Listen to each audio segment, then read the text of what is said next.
Hey, everybody. Welcome to ABA Inside Track, the podcast that's like reading in your car, but safer. So I am your host, Robert Perry Cruz, and I'm here with my fabulous co-hosts. Hey, Rob, it's Diana. And it's Jackie. Rob, hello. Hello. And we also have on the phone a very, very special guest, Dr. James Soldner from the University of Massachusetts, Boston. Hi, Jim. How you doing? Doing well. Thanks for having me on. Oh, it is a pleasure. So we are going to be talking about a subject that is near and dear to your heart. And actually, after reading these articles, I think I'd like it to be near and dear to mine as well. We're going to be talking about Interteach. You're so corny. Well, I found these to be very interesting. I was imagining like writing up my Interteach lessons that nobody's asking for because I am not a professor. That's right. Rob got out his jacket with the elbow patches. He got his pipe out. He's wearing corduroys right now, even though it's like 70 degrees. He's ready. I wanted to put this into practice. It was very exciting. Your beard's looking great. Oh. Very professorial. It's very true. Your beard is on beard point right now. Oh. So before we get too much into, my plans for using Interteach, Jim, could you tell us and the listeners at home a little bit more about yourself? Yeah, sure. So I received my PhD in 2009 from Southern Illinois University and was a graduate of the Behavior Analysis and Therapy program at SIU. And as it relates, I think it's noteworthy that when I received my PhD, I was offered a faculty position at Assumption College in Worcester, Massachusetts, which was Nice. a wonderful opportunity.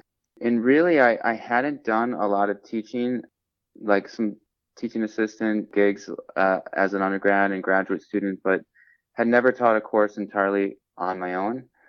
And I think that actually is a common experience among PhDs in a lot of different fields, that they have a lot of experience and they certainly are content experts, but not necessarily well versed in teaching effectiveness, also known as pedagogy.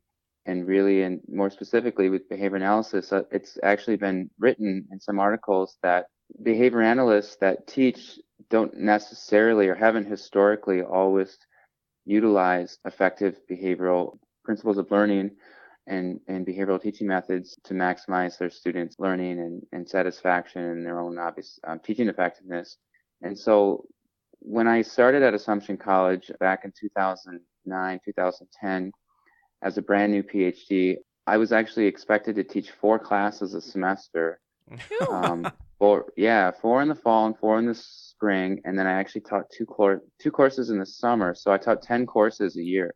If I knew how to whistle, I would whistle right now. You do it for me, Rob. That's the one. So the reason I mention that is not to sound impressive. It's just that having never taught a course before by myself, and then all of a sudden having to teach 4 courses a semester or 10 a year. It's just 10 a year. I mean, come on. Yeah. What else are you doing? Well, and that's the thing that was tricky is, and actually that's kind of a good point that you brought that up, is it was a tenure track position. And so there were although, Assumption is not a research intensive university like where I'm at UMass now, but there still was research expectations and service expectations as well. So that was actually one of the reasons why I decided to conduct interteaching related research, was to kind of combine teaching and research, and it was kind of a scientist practitioner model. But I just wanted to mention that one of the things that I definitely learned early on with teaching is that there's a lot of different ways that a person can structure a course. And I did what a lot of people do initially, is do how they were taught, and so if it was a traditional lecture and using PowerPoint and kind of having like a final exam at the end, that was kind of what I did for certainly the first semester, if not really the first year.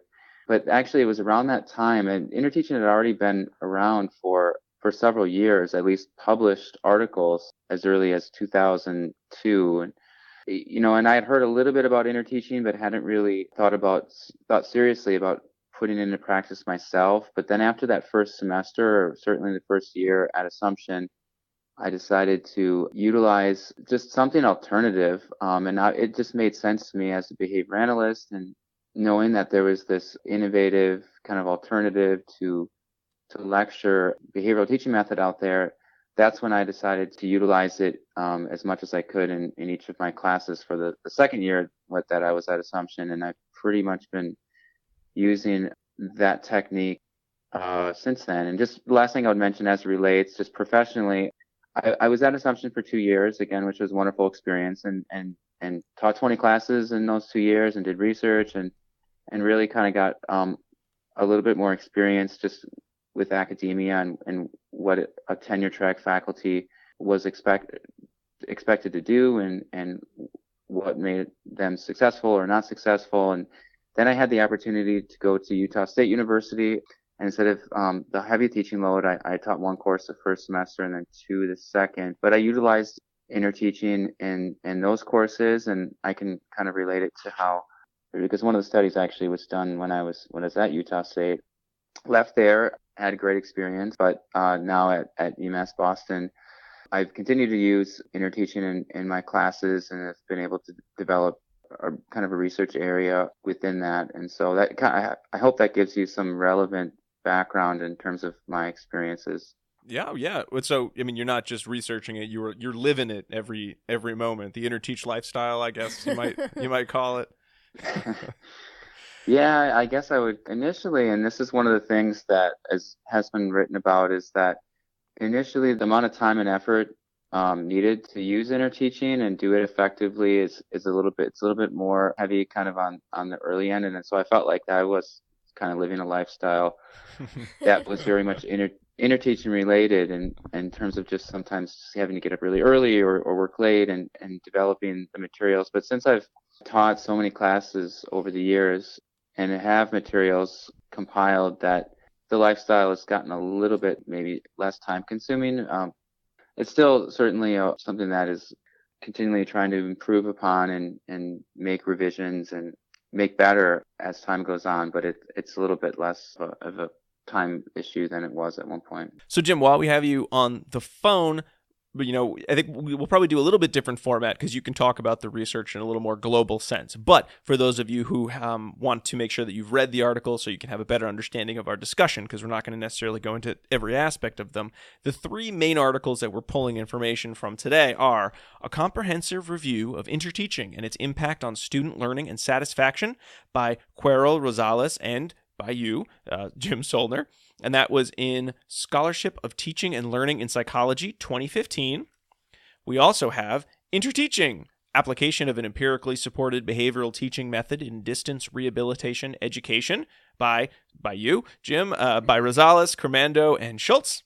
And that is in the Rehabilitation Research, Policy, and Education, 2017. And then finally, An Evaluation of the Paired Discussion Component of Interteaching by Rosales, Soldner, and Zhang from the Psychological Record, and that is 2018. So you had your hand in all of these articles, Jim, so we're really excited to talk more about Interteaching with you. I know I was not really familiar with Interteach before reading the articles. I was familiar with, say, direct instruction or some of the precursor behavioral teaching methods. Could you give a kind of a quick elevator pitch of Interteach? Because the Boyce and Heinlein definition, the arrangement for college classroom instruction that departs from the standard lecture format and offers an answer to criticisms commonly directed at behavioral teaching techniques, I feel sells the whole process short quite a bit. It sort of talks more about what it isn't than what it is. So how would you describe Interteach to somebody? Yeah, so that's a good question. So when I think of Interteaching, and like you think of like a behavioral treatment package, like a package that involves many different kind of related interventions and techniques. Similar is with Interteaching, is that it's not, so it has certainly its background historically with, behavioral teaching methods, and we all probably know some of the big ones off the top of my head.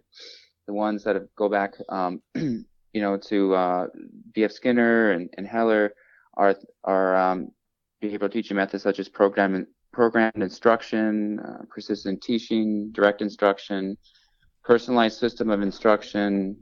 I actually think that, and so those are some of the more commonly known ones, but then also ones that I think are really relevant to Interteaching include cooperative learning. I mean, there's just, has a behavioral component, but I mean, it's really kind of broad scope. But cooperative learning, problem-based learning, Reciprocal peer tutoring, RPT, that's another.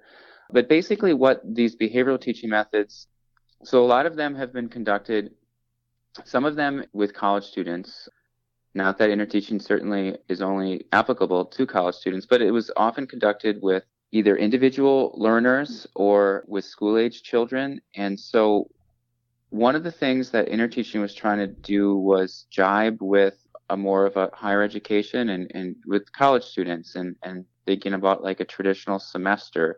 And so Interteaching was derived from earlier behavioral teaching methods, like I mentioned, and really was one that involves, really probably the most important, like big picture components are active learning, student engaged learning, peer teaching, instructor facilitation, but that facilitation is certainly kind of more what's known as like the guide on the side versus the sage on the stage. I like that expression, the sage on the stage. Yeah. Oh, the guide on the side. So also, I know that's the better one, but the sage on the stage, I think, captures the sort of, the classic lecture format really well. Right, and that's kind of along the lines of passive student learning. If you're the sage on the stage and there's not a lot of interchange with the students, then yeah. So also just really fundamental aspects of behavioral teaching methods are like frequent assessments of performance. So instead of having like what your typical, like I mentioned, like having like the big final exam, which isn't often good for a lot of reasons. One, actually, on a side note, I found is there's a whole area of like academic dishonesty and cheating, and actually it wasn't necessarily intended for this reason, but like one of the fundamental things that they found as far as reasons that students engage in academic dishonesty is that the higher the stakes. If the higher the stakes, that's one reason why students may engage in academic dishonesty. And so there's many more important reasons why small frequent assessments of performance are good in terms of building mastery. But also I found it actually really to be helpful anecdotally, just in terms of the lowering the stakes, in terms of everything not being contingent 100% of the grade in extreme sense on how a student performs on a final exam. But more importantly than that, one of the reasons that those small frequent assessments of performance are important is just having a gauge in a formative versus summative way of how students are learning, if they're coming in contact with the contingencies, and if there are deficiencies of knowledge that kind of need to be addressed. So, but to kind of pull together, interteaching is as far as a treatment package and like a teaching package involves a number of key components, and it's really how a person, the instructor and the students, obviously, and their involvement, utilize those key components. And I don't know if you want me to go over those now, but it's like how you implement those in a intentional way, those components that really I think together make interteaching work in terms of like, yeah. So I could go over those, or we could hold off on that. Jim, what I thought might be interesting, since I think your research really well describes kind of some of the components and sort of looking into the why does this part work, why doesn't it work, what are some of the benefits to this section, is if you could do like a really quick, these are the boom, boom, boom, these are the pieces of Interteach, and then we could kind of go into each one in a little more detail, and then you could speak to any of the research you've done in those, those specific areas. Like I know you looked specifically at the pair discussion component, and then you sort of looked at how a lot of the components work for the distance teaching. So maybe we could kind of go back and break out kind of each chunk of the Interteach components. How's that sound? Yeah, that sounds great. Some of the earlier, like the Boyce and Heinlein study, just kind of going back, it was really just kind of giving an overview of what the what conceptually.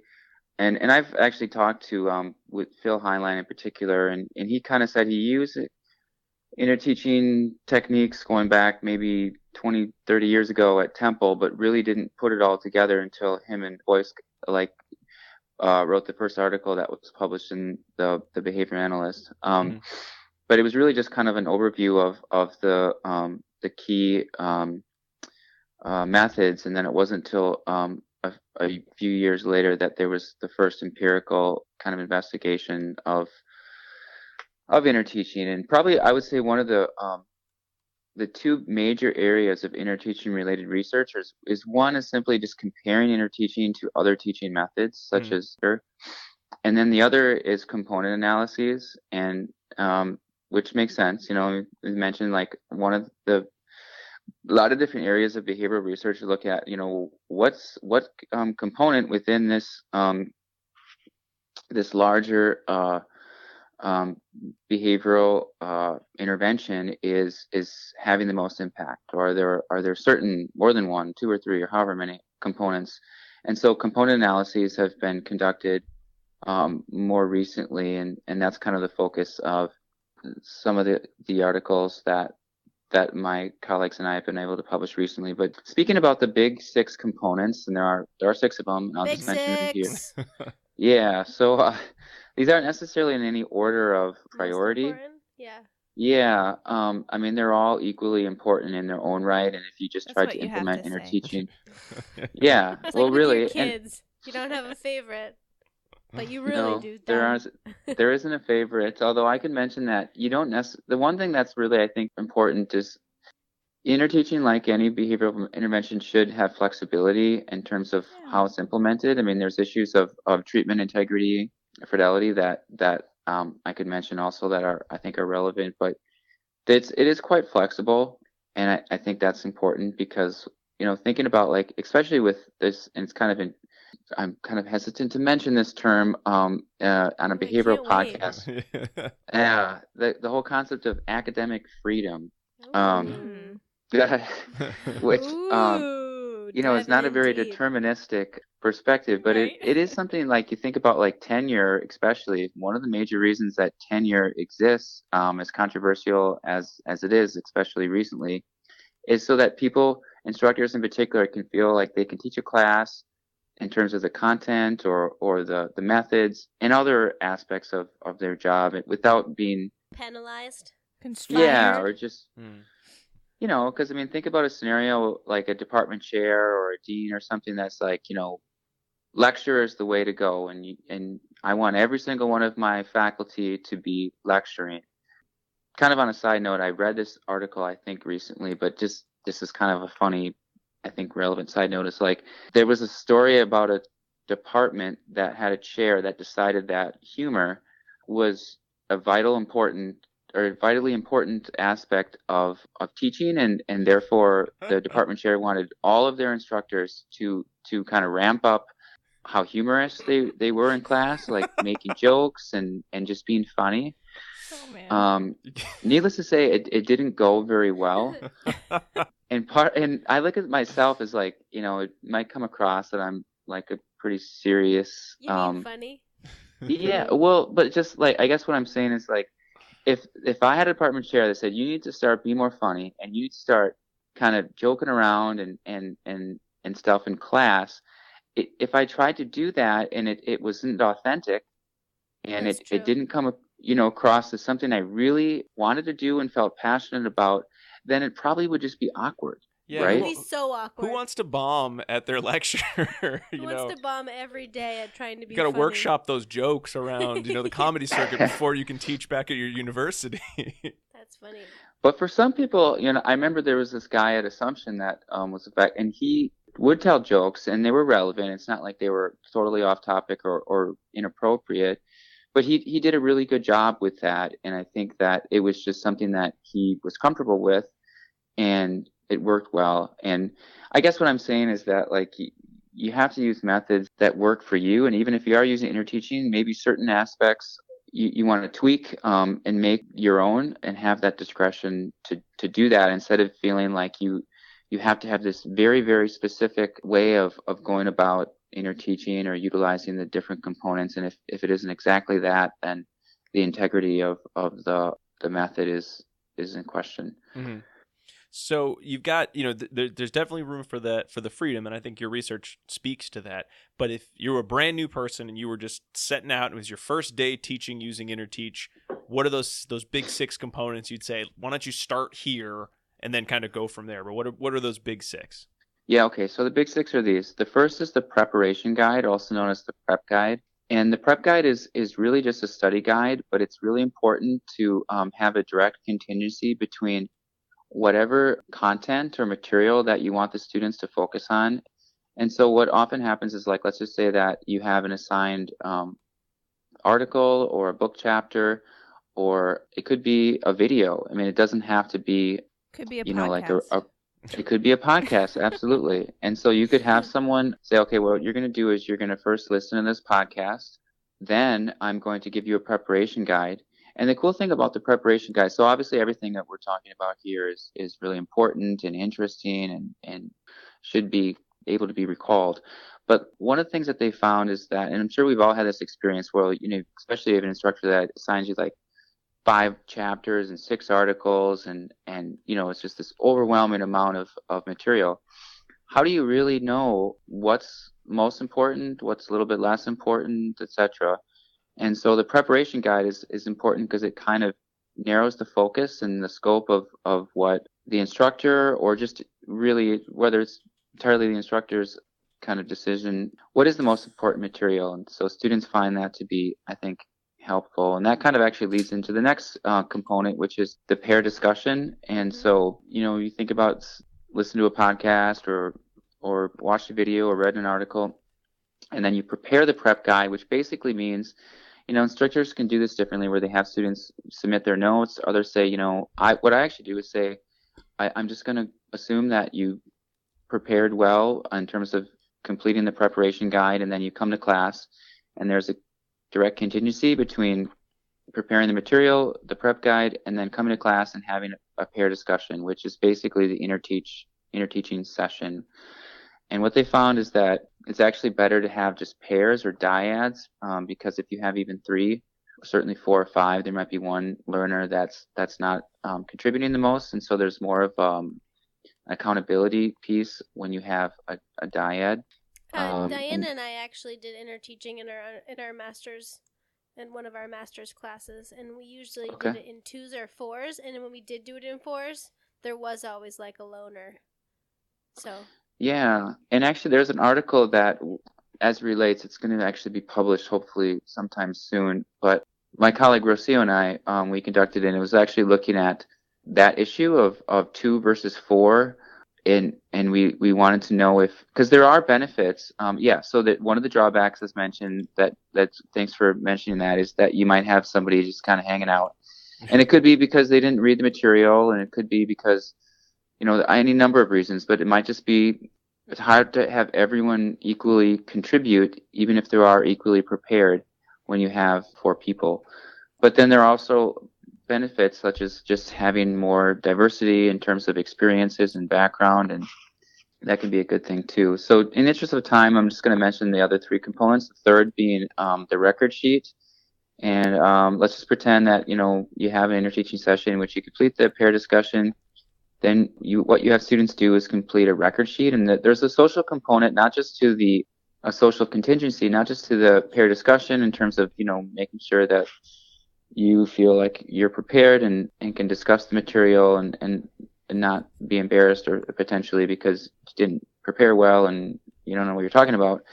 But then there's also the record sheet as an opportunity to do that, because one of the things that you do as part of the record sheet, and the record sheet can look different for different instructors, but basically you want to get feedback on what the students, did they have a quality discussion? Did they not have a quality discussion? So a simple Likert scale of looking at the overall quality of discussion. You also want to get feedback on what the students found difficult, if there were topics that they just weren't grasping, or they found super interesting that they think should be discussed in a little bit more detail in a subsequent class. And then you can just get other feedback in terms of maybe there's something else relevant that the students want to mention. So it's an opportunity for them to feel like they're kind of part of the learning process, I think, is maybe the big picture. Mm. And it follows, you know, in terms of like a reinforcer, it follows the behavior of pair discussion, and then prior to that, preparing the prep guide. And so that what happens then is, in a typical interteaching kind of session, is that the instructor will take those record sheets that the students submitted, usually use them to compile a clarifying lecture, which is the next component. And a clarifying lecture is great in that it's, you know, it's entirely I tell students, I don't know what the clarifying lecture is going to consist of for our next class. I'm hoping that I get some really good feedback from all of you so that I can use that information to compile and facilitate a really interesting discussion with everyone's kind of participation throughout. And students like that because, you could have think about like a course where every single PowerPoint presentation, if that's the mechanism you're using, is already prepared and they're already uploaded to like Blackboard. And so every single student knows exactly what the presentation in class is going to consist of from the beginning of the semester to the end. Might not be as interesting to students as opposed to being like, okay, well, this lecture is entirely our creation. And so they feel a lot more ownership, I think, when you have a subsequent lecture that they helped create. And it's also an abbreviated lecture. It's not intended to be in the entire class. So you just want to have like a third or so of the class, I think you mentioned in your research. Yeah, roughly. I mean, sometimes it can be even less. It could be a fourth, could be a half. Certainly it's supposed to start the subsequent class and be somewhere I would think the part that makes it a little bit tricky is like if you have an hour-long class versus 3-hour-long class, that can make a difference. But I would say somewhere between a fourth and a third of the start of the next class. So this would be the fifth one. Okay. They're referred to as probes. And essentially they're quizzes or tests, but they're frequent probes assessing the student's mastery and overall learning. And so you want to make sure that the probes relate directly to the prep guide, pair discussion, and are derived exactly from what you expect the students to engage in terms of their behavior. And so that's the fifth component is the probes. And then the final component is what's known as quality points. Mm-hmm. And quality points are really, I think, probably the most interesting and has probably the most potential. What quality points are is known as an explicit cooperative contingency. So we've all heard of cooperative contingencies and how they're important in terms of cooperative learning and mm-hmm. But just being very explicit about exactly what behaviors are expected and what the goal is, and then having a very specific reinforcer. So in terms of like an if-then relationship, oftentimes what quality points are intended to do is not just in having a contingency is great, but it's really intended to promote like the overall quality of the discussion. Because what can happen is, and I should mention that one of the things about the pair discussion is students. So when they are discussing with their partner, one of the fears, and I've had people say this, is like, well, how do you know they're discussing the right material? What if they're discussing what they want to do on the weekend or something other than... I don't think that ever happens, Jeff. Yeah, right. They're always on task. Yeah, so absolutely. Thinking about like... Either you have a group that's just completely off task from the beginning, or you have a group that feels like they have a command of the material and they review it for 60 seconds and then they're off talking about something else. Yeah. And that certainly is a fear. And that is something, to be aware of is not just the on-task behavior component, but then also just the discussing the material that is accurate and relevant. And one of the ways to do that is again, quality points. And so what you basically want to do, and what they've shown is like, a cooperative contingency is a good thing. It's like, one of the things that I think is probably a fundamental aspect of interteaching, like if someone were to learn nothing more than this, that is, if you want to learn something, teach it to somebody else. And I think that's a concept that resonates with a lot of people that might not be involved in behavior analysis or anything, but like, think about anything that we've tried to teach someone. And it doesn't have to be a formal class setting. It could be just trying to teach your spouse or your child or your friend or your parents or whoever. If you want to teach something, computer. Right. But if you want to do that, if you want to teach someone how to use the computer, you have to know how to use the computer yourself. And so thinking about that, when it comes to quality points, if you want somebody to perform someone else, that is your partner, then you're going to learn as a result. And so if you can convey the information and help a person, especially for somebody that may maybe they didn't come to class as prepared, or maybe they just might struggle a little bit with either the methods or certainly the material. It's a really difficult and challenging topic. This is an opportunity for the discussion partner to help them learn.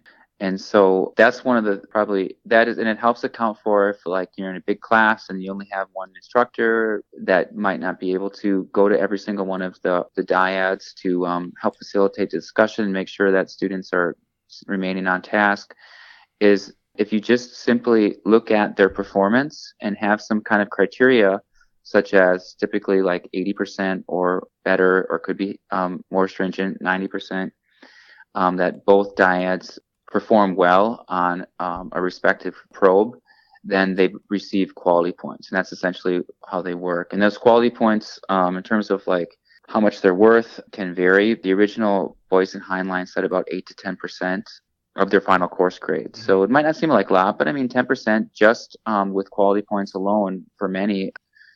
And it is a little disconcerting too for some, and I've had students be like, well, what the hell? Like I don't want my grade dependent on somebody else's performance. So it is something that needs to be considered as part of that. And one of the ways I've helped try to account for some of that discomfort is to make them extra credit points. So there are opportunities for students to certainly improve their score, but it's not necessarily going to hurt them. And so anyway, I'll stop like there. that. Those are the major components of interteaching. Yeah. Okay. I feel like I would have been that goody two shoes. That was You like, totally but would and I wouldn't have ever said anything. But in your head, you would. Well, I think- in my head, I would have. But I mean, you switch up the dyads, right? So if is a student who's really struggling, they're not gonna be with the same partner each week. Yeah. Well, I think you tried to. I think in the articles that you published, in which you looked at your own classes, you did try to switch up the students so that they were frequently with a new person about every class. Yeah, and so that is something that most methods, interteaching methods, have discussed. And how you go about doing that can be many different ways. But I mean, generally speaking, obviously, it's not going to help promote diversity of exposure of diverse learners if you have somebody working with their best friend or just somebody that they're not necessarily going to have the opportunity to learn. Think about especially in graduate classes where you have people on a pretty wide spectrum of background and experience and skills. It's good for certain to have people mix it up and work with different people. And sometimes I just have somebody, okay, we're going to work with the person to your left, or work with the person on the other side of the room, or if you're wearing blue and find somebody else. You did I'm that, gonna right? do that. I'm gonna do that this week in class. Like, if you're wearing blue, who's wearing blue? Raise your hand. Raise your hand. You guys are partners. I love that because I usually make people stand up and walk around in class. That's the worst. I know, they tell literally. you even in elementary education, don't do clock buddies, do something. Don't do find a friend, because you've always got at least one kid who's like, I don't have any friends. No. I can't You make. can count off. Or... I assign them, but Yeah. I make them stand They up. really grumble when they have to get up and That's move, so but then they hilarious. appreciate it because then you've talked Later. to someone different. Right, but that's funny. Yeah, that's true. That's One of the things that students learn certainly is when there's quality points involved. It's not so much their best friend or color of shirt, but who likely came prepared as well. But which can be a challenge too, because then you don't want just the high performing and low performing, or I should say low prepared or high prepared students working together. So you have to kind of figure that out.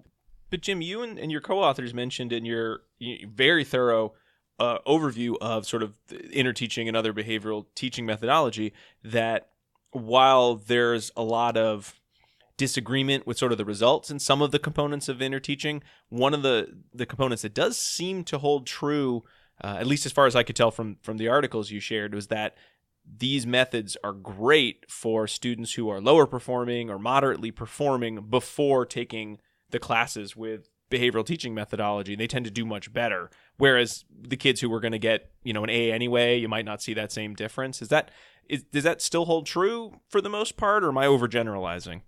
No, I would agree. One of the things that thinking about the concept of fluency is one of the things that I found, and I'm sure if any of you that have used interteaching either as a student or as an instructor, is that it takes a little bit of time to kind of get it down, so to speak.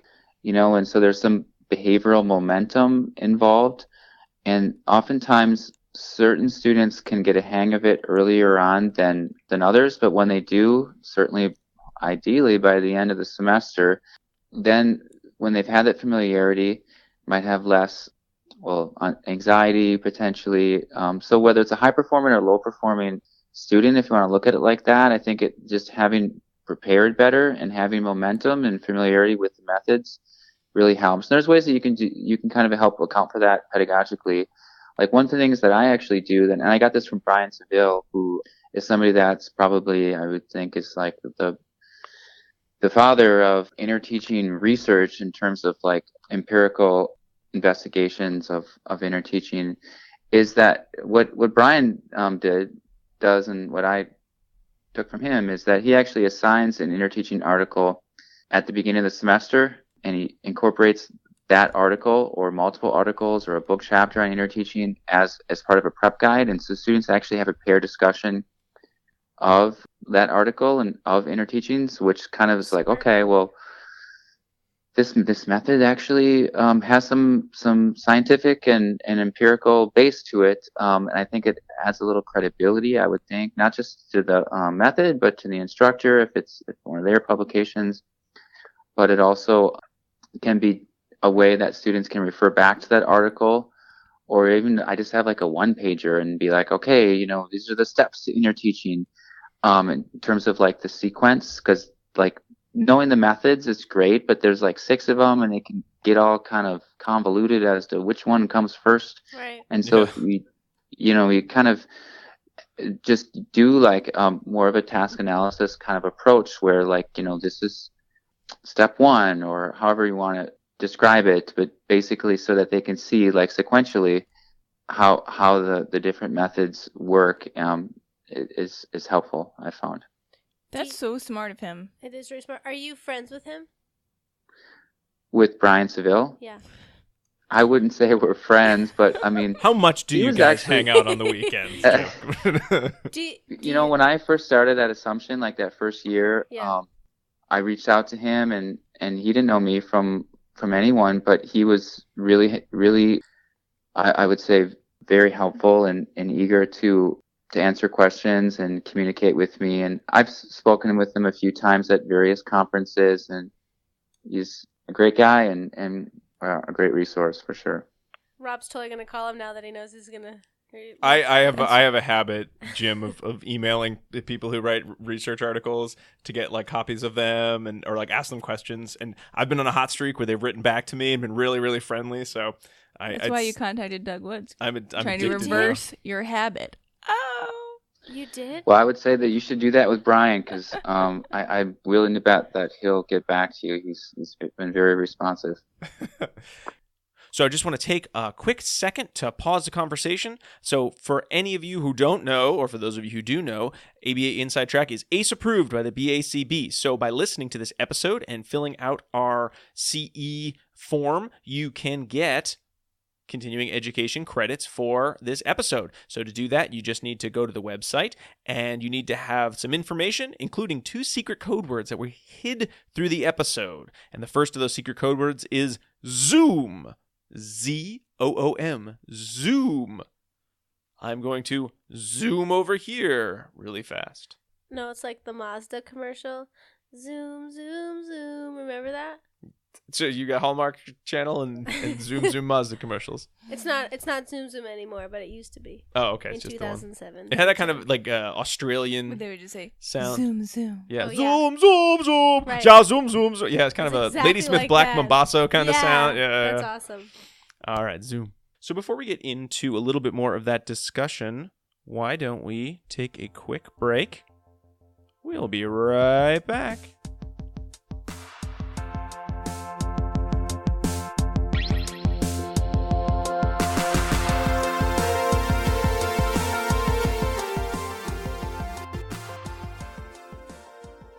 Hey, ABA Inside Trackers, it's me, Jackie. And it's me, Diana.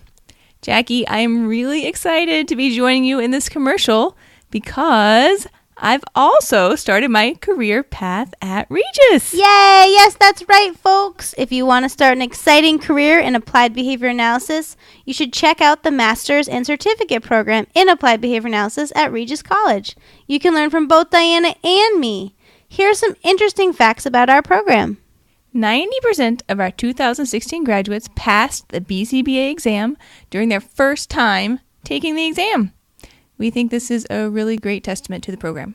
We started an on-campus autism center in fall 2017.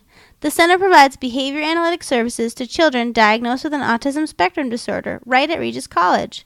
The center will offer employment opportunities for some of our graduate students. Students working at the center will receive partial tuition remission. We also offer opportunities for paid clinical placements and graduate assistantships starting in the student's first year. So all of our grad students are currently working in the field either part-time or full-time. Yes, we help students identify their practicum placements because we think it's imperative students receive excellent training and experience in the application of behavior analysis. Therefore, we screen placements to ensure students receive high-quality practicum placements. We are approved by the BACB to provide intensive practicum. Students complete at least 750 hours, but most complete much more over the course of 3 semesters. Across that time, students complete a professional portfolio that includes completing a variety of application exercises, such as conducting assessments, developing behavior plans, training curriculum, and more. This portfolio functions as a way to ensure students are learning the essentials of being an effective behavior analyst and is a great way to showcase your work at job interviews upon graduation. I love it. Students enroll in 2 courses per semester and graduate in a little under 2 years. Our courses are offered in traditional classroom and hybrid formats, which enables a student to focus on one course at a time while still completing the program quickly. All of the faculty are PhD-level BCBAs with strong applied and research backgrounds in ABA, and all have published papers in respected peer-reviewed journals. We ensure small class sizes so that all students receive personalized attention from their professors, and advisors are easily accessible to meet with students. There is also an invited lecture series at Regis, which involves inviting outside experts in ABA to speak on specialized topics relating to practicing ABA, and these are really great opportunities for students to learn from a variety of experts in the field in addition to their professors. And last summer we completed an international service trip to Iceland, which we plan to do every other year. Although we train students to work effectively with individuals diagnosed with autism, we also have opportunities for students to work with individuals with a variety of diagnoses and typically developing individuals as well. In addition, the coursework covers the broad applications of ABA with respect to solving socially important problems. There are opportunities for students to be involved in faculty research as well. We have a great location. We're just 12 miles from the center of Boston. So check us out at www.regiscollege.edu. See you there. Keep responding.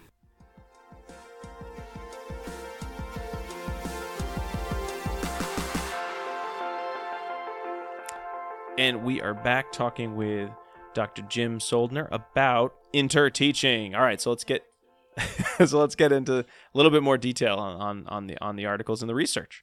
Jim, what I would love to do, because I know one of the things that we usually do at the very end of the show, but is the dissemination station, where we talk about dissemination.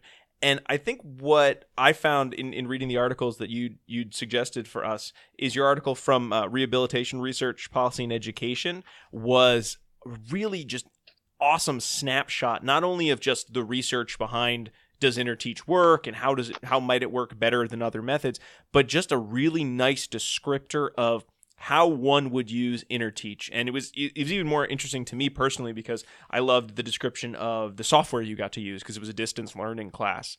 So would you mind kind of just going through that article a little bit and sort of how you used Interteach for that class and sort of just what it actually looked like? Because I know for me that is always so helpful to hear when I'm learning about a new system.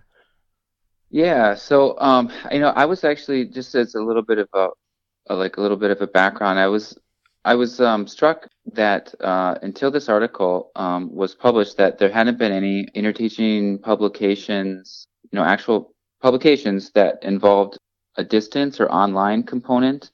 That is shocking. However, yeah, but in maybe not shocking really, because the big hang up is the pair discussion, like how How do you do pair discussion with a completely online class? Maybe I should back up for those that are not well versed or new to like the different. There's generally speaking 3 types of online learning. There's synchronous, which is basically that you meet online, whether it's video, audio, or even just text, but there's a live component. So I just thinking about like an example, it could be like the class is on Tuesdays at 5:30 p.m. Eastern time, and the class is 2 hours long from 5:30 to 7:30.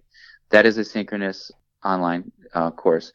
An asynchronous course is one that there is no specific meeting time. There certainly might be deadlines for submission of assignments or when you need to post to a discussion board, but students don't have to be available at like the example of Tuesdays at 5:30. Right. And then there's a blended or hybrid, often referred to as one or the other, but basically involves some asynchronous, some synchronous component. So this study that Rob mentioned was a study that was performed when I was on the faculty at Utah State.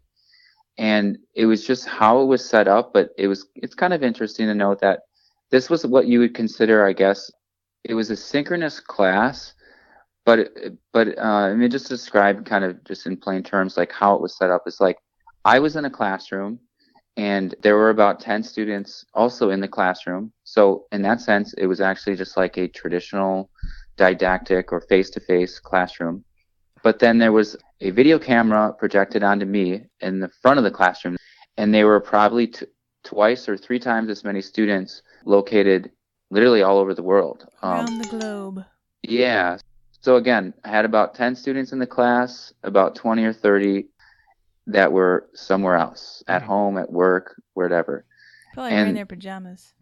Yeah, why probably. not? I love that commercial. Yeah. Why go to school when you can wear clothes, when you can have school right from your bed in your pajamas? Did that make it into the brochure for the class? Like, Right. be nude in class.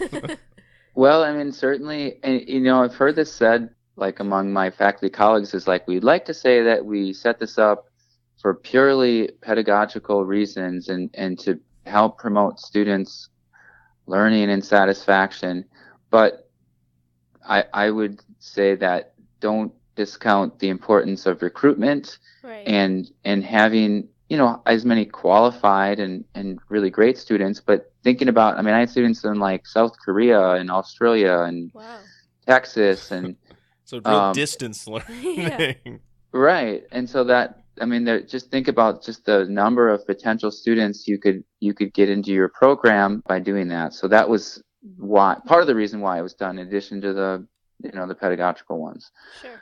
But yeah, so I wanted to conduct a study that involved distance education because there hadn't been research that seemed like a logical thing to do. And the other thing that I was kind of struck by is thinking about component analyses, is there hadn't been a component analysis of the pair discussion component, which is really considered, I mean, they're all important again, but the pair discussion is kind of the core component of interteaching. Mm-hmm. And most of the previous component analyses had been conducted on quality points. I know Brian Seville had conducted kind of one of the more initial component analyses. And then my colleagues and I looked at an iteration of, or just a refinement of the quality points in terms of a component analysis. There had been a couple prep guide component analyses, but not the pair discussion. So that was another big reason for conducting this research. And so anyway, just to kind of get into the nitty gritty of the article, basically what we did is, so this was only one course, so there wasn't an opportunity for the counterbalancing. But what we did is utilized a alternating treatment design.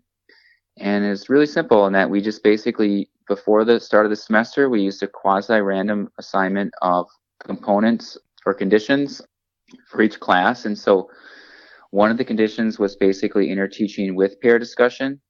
And then the other was interteaching without pair discussion. And one of the things from like a technological standpoint is we used Adobe Connect.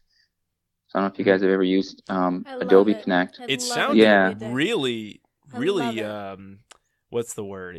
Cool.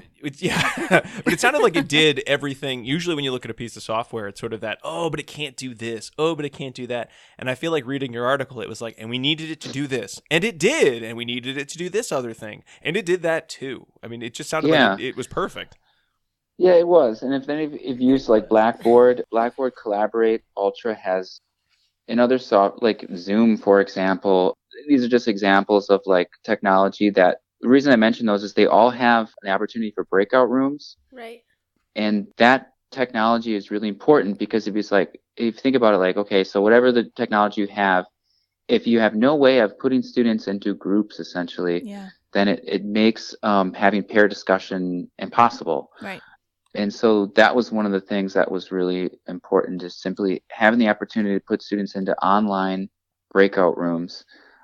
Now, I didn't have the opportunity, back to what we were thinking about, like with knowing students could be in their underwear, like you said, so I didn't really have the opportunity to say, okay, so-and-so with the blue shirt, that's in Australia. Yeah. Right. You're gonna, Right. If you're on Australia, work with, be with, yeah. What I did, and it probably wasn't the most, I don't know, systematic way, is I simply had a tally, an Excel document of who worked with who, and I would just try my best to make sure that it was a larger class, but then at the same time, there's probably a little bit more systematic ways you could do this. But I basically just tried to make sure that students were working with somebody different at least every 5 classes or so. And so I would kind of assign students to work with different people, and it was simply based on whether or not they had worked with them before. And I just wanted to make sure that students were working with somebody different and new every time. But basically, actually, the procedure is like, again, before the semester, determined students were going to be in one condition or the other for one respective class. And so students didn't know what condition was going to happen before the class. So when they came to class, I would say, okay, we're going to do interteaching with peer discussion, and I would put them into an online breakout room. Or I would say we're going to do interteaching without pair discussion, which basically meant that they were in a breakout room. And so there would be, let's say there's 40 students in the class. There were 40 different breakout rooms. And they were basically there during the time that pair discussion occurred, or what was just, that discussion component. And there wasn't a discussion. It was more just reviewing and studying on your own. I was still available to answer students' questions, but basically it was a cleaner way to do this in terms of just like making sure that there was no discussion component whatsoever, right. Whether it was the whole class or whatever. The students basically were just reviewing the material on their own. And so it was a little awkward sometimes because students be like, well, what do you mean? I got to go in this room and I got to sit there for half an hour and not... by yourself. An online room, too. Yeah. It's not even a real room. Yeah, I did help account for it. I mean, I did try. It's a little difficult to go from one breakout room to another, 40 of them back to back. But at minimum, students know at any one time I could go into their breakout room and I would expect them to be available and kind of delving into the material. So I don't know if that was captured to the extent needed or in the methods, but that was, I think, an important aspect for the interteaching without pair discussion is right. that I was. And also students would, they would seek me out. They'd be like, I've been reading this part of the chapter or the article and I just don't really get it. And they would say, can you come to my breakout room and help me discuss? And so I was with one person in one breakout room and I would just kind of say, okay, it was great talking to you about this, but I'm going to go to this other person because they have a question, and then I would just go back and forth that way. Were you ever in multiple breakout rooms at the same time? No, you can't do that. You can only be in one. That's the whole concept. Now, that being said, I mean, like, I have switched it around. This is not necessarily specific. I wanted to keep it pretty clean where students that makes sense. were. But you can put, I mean, sometimes students anecdotally be like, one of the things that is difficult, as and even us, we're talking right now, but we're not observing each other's nonverbal behavior. Right. So that there's times where I felt like maybe I was interrupting you or you were not interrupting me, but just like, there's just little subtle communication pieces that are challenging when you're not in person or you have a video component. And so some reason I mention that is sometimes students will say like, it's kind of awkward, like when we're discussing, because we're not sure if I should be talking or the other person. And right. sometimes they say, it's helpful to have either more people, even one, or less for that reason. Which is another reason why the record sheet is important, because you can make adjustments on the fly from even one class to the next. And I've certainly found that students appreciate that, as opposed to being like, okay, this is how we're going to do it, right. and it's never going to change. Students really like that things can be adjusted from one session to the next. I like that too. I think that gives you a lot of flexibility as the instructor as well, so that you're not stuck with angry students. Yeah, course evaluations are also right. kind of a part of that, which told for Interteaching, especially for those, whether they're full-time instructor or not, and it's not all about course evaluations, but those are an important component. And I've certainly talked to other colleagues that use Interteaching that say that they've found that for their own teaching effectiveness, that course evaluations have been positively impacted by their utilization of Interteaching methods. So I think that's another reason to consider Interteaching. So basically what we did is we analyzed individual student performance for each quiz, and that was our primary dependent measure. And so there were 25 students in the course, and 22 out of the 25 performed better, slightly better, when peer discussion was incorporated as opposed to without peer discussion. And so we also found that the difference between average performance with the peer discussion for all the students was statistically significantly different than performance when the peer discussion component was not in place. The other thing that we did that for most of the study we've done is add a social validity questionnaire as like an additional measure. And basically we asked two questions. Did you prefer Interteaching sessions with peer discussion, without, or no preference? And we had 56% of students indicate that they preferred peer discussion with peer discussion as opposed to 19% without. 25% said no preference. And then overall, the second question was, did you feel that you learned more during Interteaching sessions with peer discussion, without, or no preference? 75% said they learned more, felt they learned more with peer discussion versus 12.5 for without or no preference. So that's kind of the just very brief results of the study. There were a number of, I think, important limitations that I could maybe highlight very quickly here. Yeah. So like some of the things that we found is that I think are just noteworthy are that, and there are actually a lot of ways, if you really want to get technological, that you can determine if students are utilizing material when they take a quiz, because these are online quizzes. So obviously I'm not present when the student in South Korea or Australia are Right. taking their quiz. I don't know And why. so, yeah, well, just all at the same time too. So I made it so that the students would take the quiz after class, but also within a certain time period, and to not only start the quiz, which is one of the ways that you can account for an open book aspect, is like, they have only 20 minutes or half an hour, however long, which is intended so that they have to have faster recall, and they know they're not going to be just like, pouring through the article or the book trying to find the answer. But the open book nature of the quizzes, that's definitely an important caveat. Second is that thinking about technology challenges, one of the things, unfortunately, with Adobe Connect, and it's not just Adobe Connect, but like you can have interrupted conversation, like which I kind of alluded to earlier, with people just feeling like, they're not really sure when to talk, but then also like with microphones, like if you ever had the issue of having two microphones on at the same time, let alone three, or you get like a awful echo or just some weird background or feedback. We have that a lot of the times here in the beginning. That's why I have to do sound checks. Oh, yeah. Because I don't actually have to do sound checks. I just do them because Diana hates them. I do hate them. it's pretty funny. Yeah, so those were a couple. I mean, there were a few other that, we had the quality points as a fairly low amount of the overall course points and extra credit only. And so it's possible that the students, if the quality points were a higher percentage of the overall course grade, like the 10% that Boyce and Heinlein had suggested, 8 to 10%, that maybe that would just, incentivize students to perform better, not only with the Interteaching component in terms of the pair discussion, but also on the quizzes themselves. So anyway, on a positive note, I found that like a lot of these students, anecdotally, when they would fill out their prep guide the record sheet, based on their prep guide and peer discussion, would say, I've had a number of other courses in this program, and the instructor would just kind of lecture during class, and I never really got the opportunity to talk to other students. And it was really great that I had the opportunity to kind of network and do some kind of either formal or informal professional networking and development.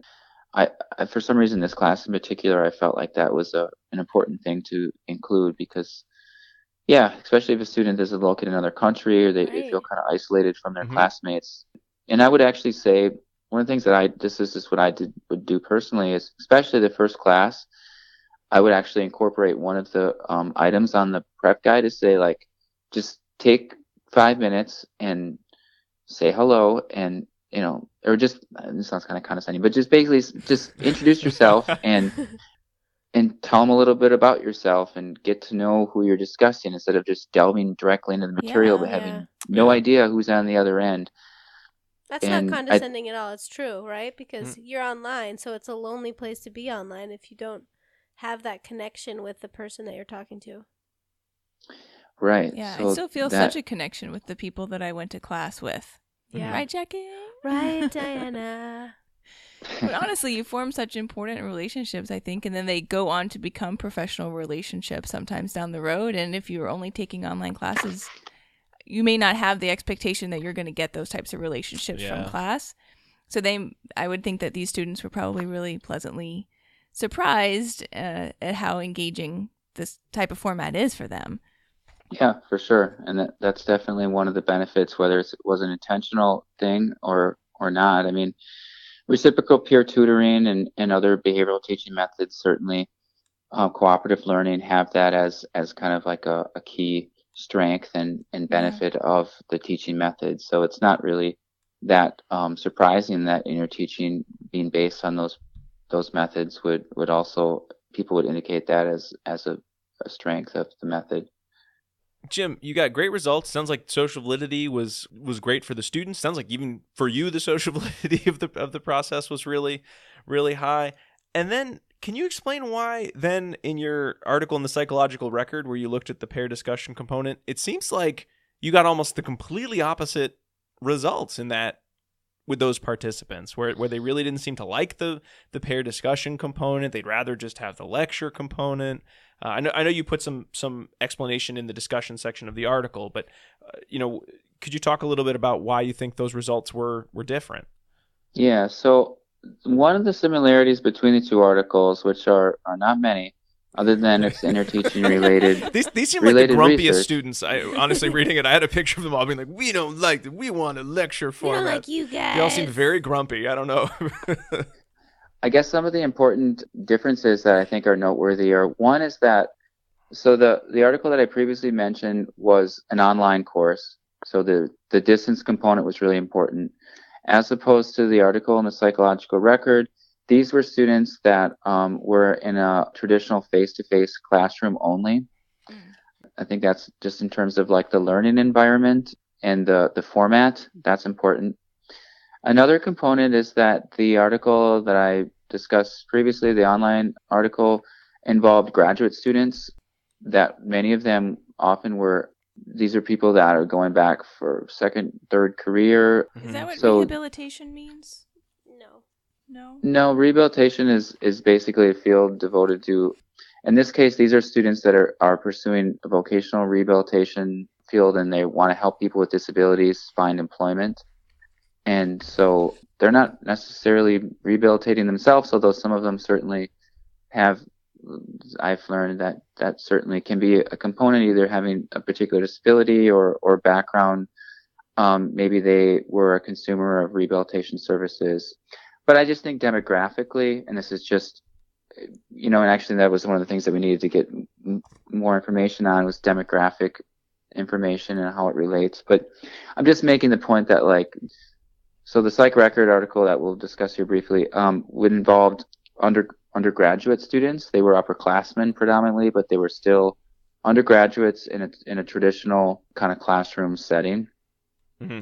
So I think that was important as well. And then the other thing, to answer your question, Rob, is like one of the limitations of the Psych Record article was that the two conditions, one, and this was also a component analysis of pair discussion, so that was another similarity. But the conditions weren't as robust in terms of their differences. That was one of the things that was important to note, is that like they both involve discussion essentially. And so unlike the article that I discussed previously, where when the condition without pair discussion, they were essentially in a room by themselves, not discussing with anyone, or very incidentally with the instructor, which is a different, it's not the peer component. And so, yeah, the fact that we had the two conditions being pair discussion, which is the dyadic discussion, and then the whole class discussion.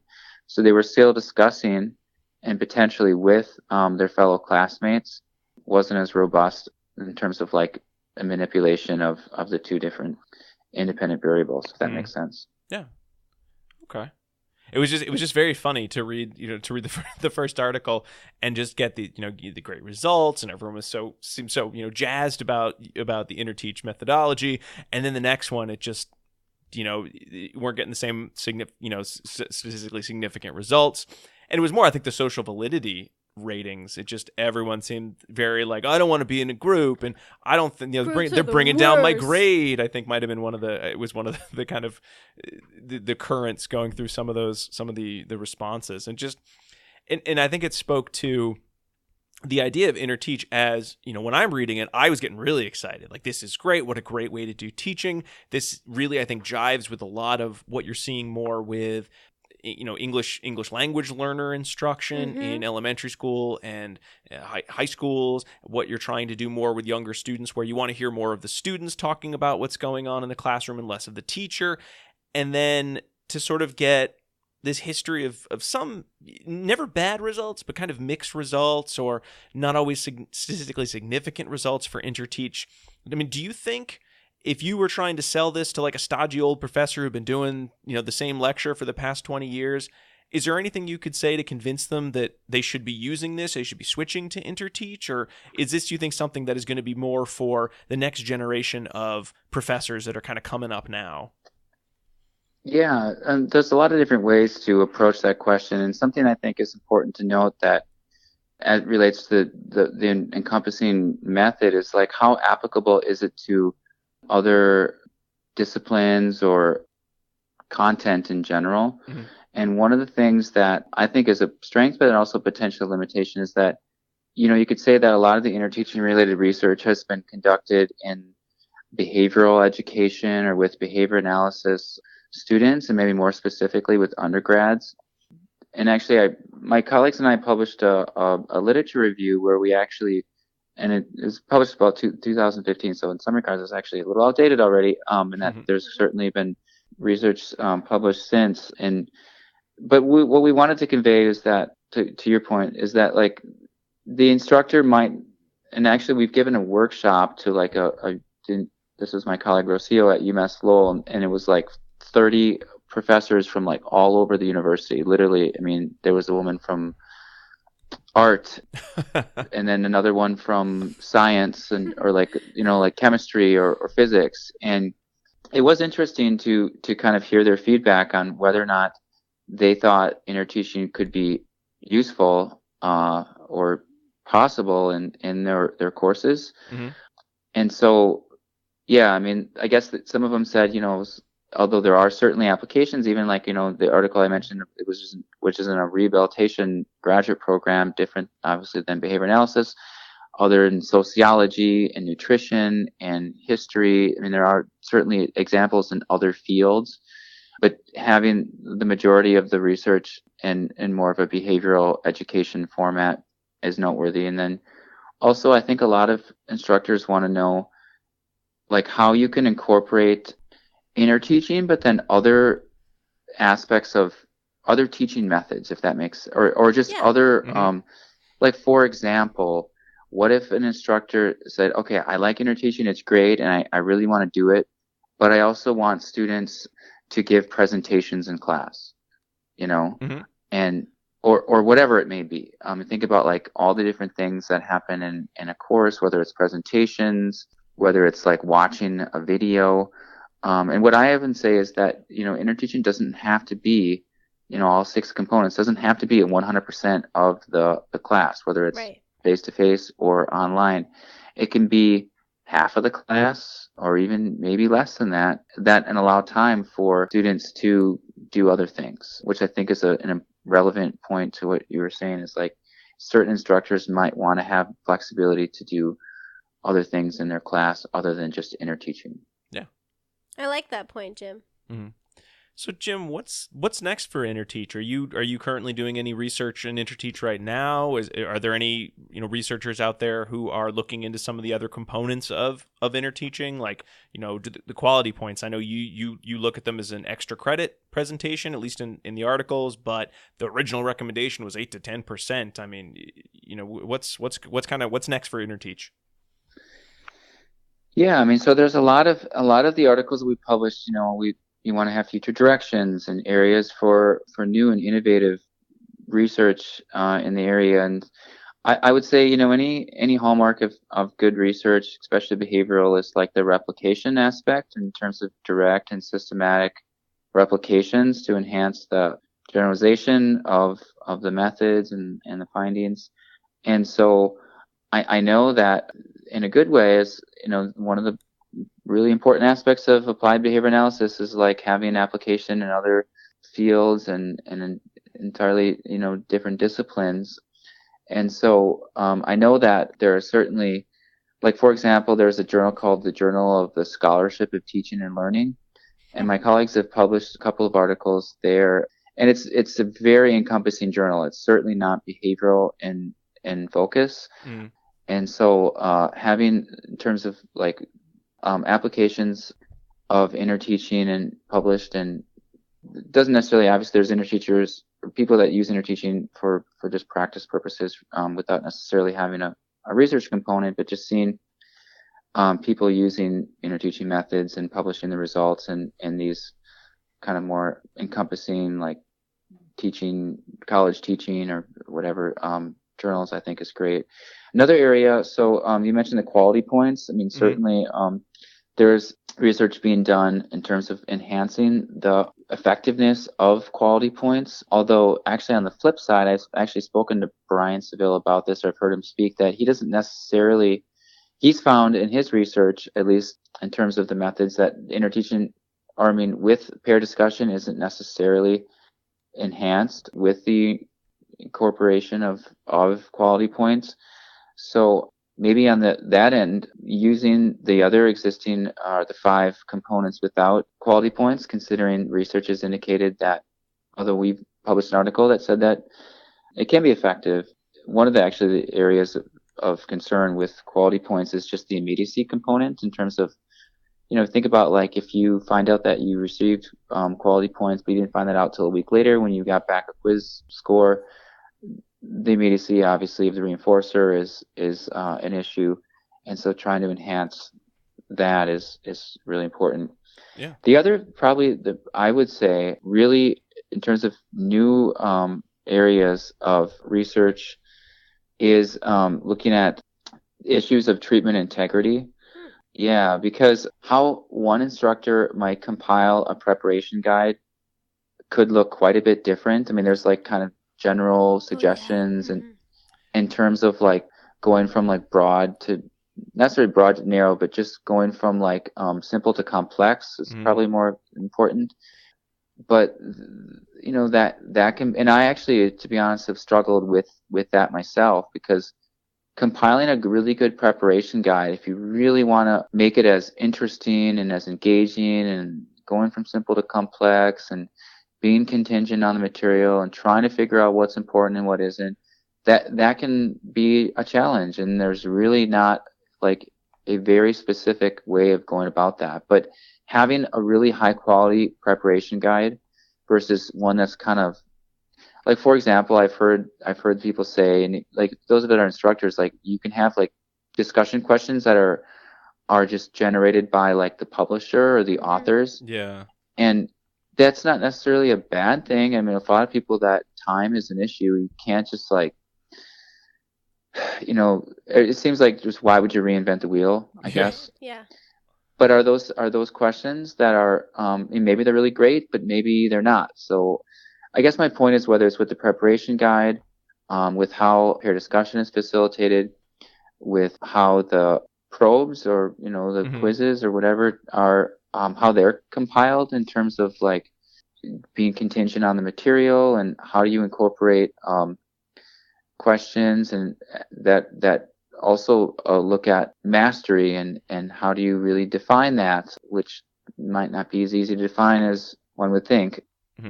But all of those different components, and we've talked about the quality points, the integrity of those components of the treatment are, it's not known exactly what the treatment integrity is. So I think that that's an area of research that really needs to be addressed moving forward. And I'm hopeful that there are people doing that kind of research. I have a study that I've planned that's going to look at that. I'm not really exactly sure what those methods are going to entail, but really looking at on how to report on and examine the treatment integrity of the different components of interteaching, if that makes sense. Yeah. Cool. I mean, I certainly, like I said, I mean, I'm not trying to be hyperbolic, but it really was fun to read these and sort of imagining like what would some of my old classes that I remember hating have been like if they'd used this methodology. Would I have been more sort of engaged in the material? Would I have been more willing to try to teach and, be more prepared for classwork? And then I'd love to see this. I would think this would lend itself really nicely to say like a history class, or maybe some of the more basic, hard science classes as well. I just think they would just be a perfect fit for that, because so much of, especially history, or maybe even English, it's just talking and discussing. And if all you're doing is listening to someone else's ideas on what happened, you don't really need a history class to learn history. You can go on your phone. So the important part is the synthesis. So, talking about that prep guide, going from those definitions of what was the Etruscan age, what was the Bronze Age, going to the more synthesis type questions about, what did that mean for human development, or how would this have been important in, the civilization growing? I think those are the important questions that you want your students to actually answer to, make something out of an education. I have to go back to school. Yeah. Yeah, I mean, I can tell you anecdotally, I've had students say, I've never actually prepared more for a class than your class. Did they say that happily to you, Jim, or were they kind of pissed? Yeah, I would say. Well, I mean, have you ever had the experience where you have a textbook that you spend $50 or $300 on, or whatever it is, and then there was no assigned reading, or I know I've had that experience where you were expected to purchase a textbook and then. And then use it, read from it, but there wasn't any like direct contingency to do that. Yeah. Another kind of funny thing that I thought I would mention is that when I was at Assumption, I taught one undergrad course in which I used Interteaching, and the course met at 8:00 in the morning. And yeah, so it was obviously really early. And I had one student straight up tell me he just didn't like talking to anybody at 8:00 in the morning. Fair enough. So for him, the whole lecture component where you kind of like sit there half awake and just have the sage on the stage, talk to him about whatever they wanted to talk about at 8:00 in the morning was a much more preferred teaching and learning scenario than having to like move their chair around and interact with another student that they may or may not know or like or whatever. Found that kind of funny. He just has to wake up earlier, so 8:00 doesn't seem like the morning. It's like the middle of the day at my house. Yeah. So. Or check your registrar guide before you apply for these classes, Based on the way this guy's hair looked and his clothing, I think he kind of stumbled out of bed about 5 minutes before then. Yeah. Proud of him. So, Jello. Yeah. At least he got there, Yeah. In college, I would try to see how long I could go without talking to anyone. Wow. So Interteach would not have been your preferred style of learning? I often made it till lunch. I was the exact opposite. Like the moment my eyes were open, I'm like, "Hello, Rumi." I loved getting up, and Hi, Rumi. When else in your life can you wake up at like 7 a.m. and then be done with everything you need to do by noon or 1:00? It never happens again except for college. It's so true. So enjoy. That's a pro tip for any of you undergrads listening to the show, if you are. Well, Jim, I know you have to get going, but it has been a real pleasure having you on and talking about Interteach and all of your work. I mean, you have such a great hands-on knowledge of it, and you've really been, like we joked about at the beginning, kind of living the Interteach lifestyle for a while now. So it's great to get that. Great to get that perspective. Well, thank you. And I would mention that this is not just for any of the articles or relevant publications that my colleagues and I have published, but others have appendices that include like example prep guides and record sheets. And so anyone out there that would be interested in and potentially utilizing interteaching methods themselves, the other thing I just wanted to mention that I think is important, back to your question, Rob, about like the future is so most interteaching research and practice has been conducted in like what you would consider like a traditional course, like a class, semester long, whether it's undergrad, grad, online, in person, face to face, whatever. One of the things that I've always thought is so a lot of fields have, they refer to it often as like community education or technical assistance, or basically like think about like a workshop, or some learning environment that is not a formal classroom environment. I personally think that interteaching, and I've actually utilized interteaching. It wasn't I didn't collect data in this particular circumstance just because it was like an opportunity but basically I was asked to like do like an ongoing professional development workshop in which there was no grade at the end. And these were not students in the traditional sense that registered for a course, but that doesn't mean that interteaching wouldn't be as effective or couldn't be. So I think there's a lot of potential for using interteaching, and whether you think of it as more or less formal, but just learning environments that are outside of a classroom setting, if that makes sense. I think so. So I mean, just looking at some of the other areas that Interteach can be helpful. I mean, one of the topics we keep coming back to is the idea that some of the methodology that we publish in journals, they're in journals or they're in classes that are all about behavior analysis or all about psychology, and those become very hit or miss if anyone else cares. But yeah, you gotta move beyond that to really reach mainstream. And so I would love to see how that would go, or to hear more about that in the future. Great. All right. Well, it's been a pleasure speaking with all three of you. I hope that the content was helpful to the listeners and to anyone else involved. It was excellent, Jim. So if folks wanted to get copies of, so I know in the Rehabilitation Research article, you have some examples of the study guides, or the pair discussion record sheet, your prep guide that you used for one of the articles. But if people wanted to get in touch with you, do you have other copies that you would be able to share, or that you're able to kind of lead people to the direction? Sure. Yeah, they can just send me an email at james.soldner, SOLDNER, @umb.edu, and I'd be happy to.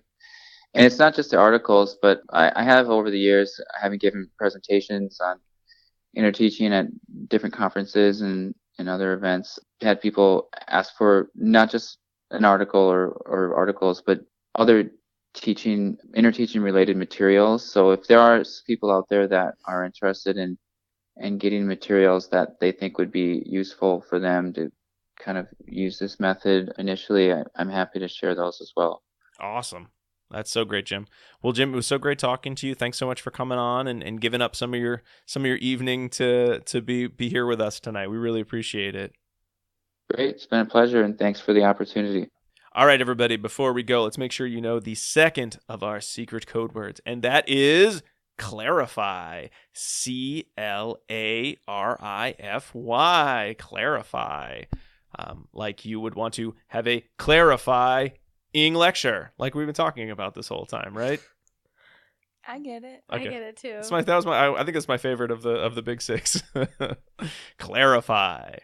Whew. Well, that was a good discussion about Interteach and its variety of components and some areas of future discussion. I don't think we're going to do a full dissemination station because I think, Jim, you really summed up Jim really summed up a lot of those components. You sure did. And what's coming up next for Interteaching. I hope all of you are as kind of excited as I am to try it out. I don't have any opportunity to try it out in the foreseeable future, so you'll all have to do it for me. You guys can, though. Yeah. You can do it in your classroom. Extend it beyond the limits of college teaching. You know what? I should try something. Maybe if I do another professional development setup, I'll try to put some of those in. That's what Jim was saying in Dissemination Statement Alt. That's what I like to call it. Next steps is Dissemination Station Alt. Well, I want to thank Dr. Jim Soldner for being on the show. I want to thank you guys for being here as well. And, of course, we want to thank our fabulous listeners, of which you, hearing this, are one of them. If you're interested in talking to us more about the show or giving us some feedback about the show, please feel free to do so. You can do that on Apple Podcasts, Google Play, iHeartRadio. I think we're on Spotify. We're in a lot of places. We actually have these. Yeah, we have these episodes going up on YouTube with closed captioning because that was a request. Can we get closed captioning for all your fabulous information and zany antics? So all these episodes now go up on YouTube as well as in your podcast machine. So please feel free to subscribe and to message us or give us information there. You can also go and interact with us on our Facebook page or on Twitter, or email us directly at abainsidetrack@gmail.com. All right. Well, you're getting good at that. I know that was pretty good, right? That was really good. To be honest, it's almost like you're one of those like medicine commercials right now. You're like, may cause burning and itching, may cause death or other side effects. Quick. Do not take this if you have all of these. If you are dead. You should not take pills when you're dead. No, that's good, though. Good job, you. Thank you very much. You're welcome. All right. So that's the end of the episode. We'll be back next week with one of our preview episodes to hear about what's coming up next. But until then, keep responding. Bye.